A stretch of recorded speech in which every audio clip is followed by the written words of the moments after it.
الأعمى يقود بصيرا لا أبا لكم، قد ضل من كانت العميان تهديه. البيت ده لبشار بن برد، واحد العميان الكبار في الشعر.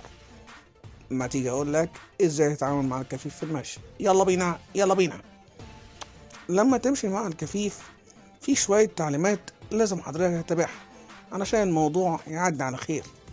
منها إن حضرتك ما تمشيش على نفس صفه، تبقى متقدم عنه خطوة، وإنك تبقى على شماله مش يمينه حتى لو كنتوا بتعدوا الشارع، وإنك تعرف إنه دايما ذكي وعنده صورة ذهنية للمكان اللي هو موجود فيه والزمان كمان، وبيستخدم حواسه التانية بشكل أكبر بكتير منك.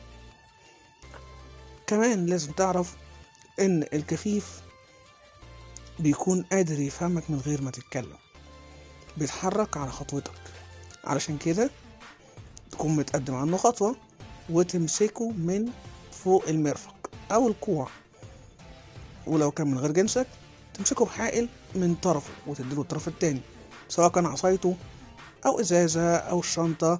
المهم إنكم تحافظوا على التوازن اللي بينكم.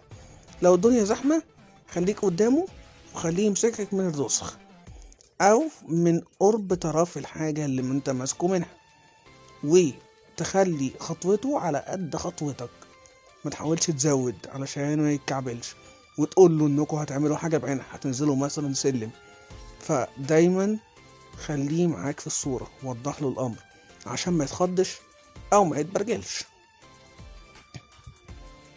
اخيرا اتمنى نكون استمتعنا وتعلمنا سوا. ما تنساش تعمل لايك وشير. كنتم مع مصطفى حسين.